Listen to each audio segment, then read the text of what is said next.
सर्वशक्तिमान पिता धन्यवाद करते हैं आज के सुंदर बाइबल अध्ययन के लिए। खुदावन नारी को बड़ी बरकत दीजिए, आशीष कीजिए पिता, यीशु नाम से मांगते हैं, आमीन। हम पढ़ेंगे दूसरा राजा पहला अध्याय। एलिया और राजा अहज्या। आहाब के मरने के बाद मोआब इस्राएल के विरुद्ध हो गया। अहज्या एक जालीदार खिड़की में से जो शुमरोन में उसकी अटारी में थी गिर पड़ा और बीमार हो गया। तब उसने दूतों को ये कहकर भेजा, तुम जाकर एक्रोन के बाल-ज़बूल नामक देवता से पूछ कर आओ, क्या मैं इस बीमारी से बचूंगा कि नहीं। तब यहोवा के दूत ने तिशबी एलिय्याह से कहा, उठकर शुमरोन के राजा के दूतों से मिलने को जा और उनसे कह, क्या इस्राएल में कोई परमेश्वर नहीं जो तुम एक्रोन के बाल-ज़बूल देवता से पूछने जाते हो।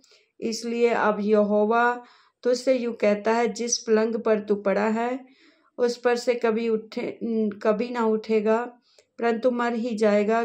तब एलिय्याह चला गया।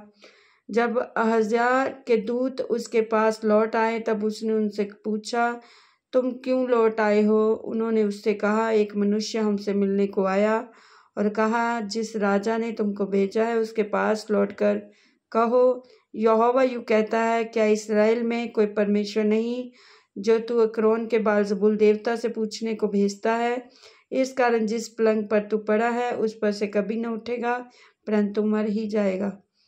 उसने उनसे पूछा, जो मनुष्य तुमसे मिलने को आया, तुम में से ये बातें कहीं, उसका कैसा रंग रूप था। उन्होंने उसको उत्तर दिया, वह तो रुआर मनुष्य था और अपनी कमर में चमड़े का फेंटा बांधे हुए था।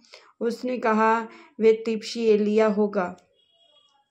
तब उसने उसके पास 50 सिपाहियों के एक प्रधान को उसके 50 सिपाहियों समेत भेजा। और प्रधान ने एलिय्याह के पास जाकर कहा कि जाकर क्या देखा कि वह पहाड़ की चोटी पर बैठा है। उसने उससे कहा, हे परमेश्वर के भक्त, राजा ने कहा है तू उतर आ। एलिय्याह ने उस 50 सिपाहियों के प्रधान से कहा, यदि मैं परमेश्वर का भक्त हूँ तो आकाश से आग गिरकर तुझे तेरे 50 समेत भस्म कर डाले। तब आकाश से आग उतरी और उसे उसके 50 समेत भस्म कर दिया। फिर राजा ने उसके पास 50 सिपाहियों के एक और प्रधान को 50 सिपाहियों समेत भेज दिया। प्रधान ने उससे कहा, हे परमेश्वर के भक्त, राजा ने कहा है, फुर्ती से तू उतर आ।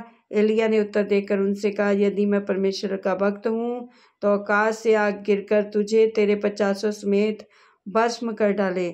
तब आकाश से परमेश्वर की आग उतरी और उसे उसके 50 समेत भस्म कर दिया। फिर राजा ने तीसरी बार 50 सिपाहियों के एक प्रधान को 50 सिपाहियों समेत भेज दिया। और 50 का ये तीसरा प्रधान चढ़कर एलिय्याह के सामने घुटने के बल गिरा और गिड़गिड़ा कर उससे कहने लगा, हे परमेश्वर के भक्त, मेरा प्राण और तेरे इन 50 दासों के प्राण तेरी दृष्टि में अनमोल ठहरे। 50 सिपाहियों के जो 2 प्रधान अपने अपने 50 समेत पहले आए थे, उनकी तो आग ने आकाश से गिरकर भस्म कर दिया, परंतु अब मेरा प्राण तेरी दृष्टि में अनमोल ठहरे। तब यहोवा के दूत ने एलिय्याह से कहा, उसके संग नीचे जा, उससे मत डर। तब एलिय्याह उठकर उसके संग चल राजा के पास नीचे गया और उससे कहा, यहोवा यूँ कहता है, तू तो एक्रोन के बाल-ज़बूल देवता से पूछने को दूत भेजे थे, तो क्या इस्राएल में कोई परमेश्वर नहीं कि जिससे तू पूछ सके। इस कारण तू जिस पलंग पर पड़ा है उस पर से कभी ना उठेगा, परंतु मर ही जाएगा।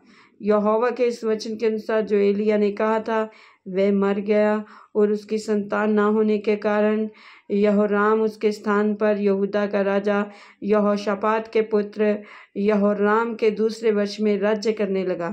अहज्या के और काम जो उसने क्या किए वे क्या इस्राएल के राजाओं की इतिहास के पुस्तक में नहीं लिखे हैं। इस वचन के द्वारा प्रभु ब्लेस करेंगे, आमीन। सबको जय मसीह।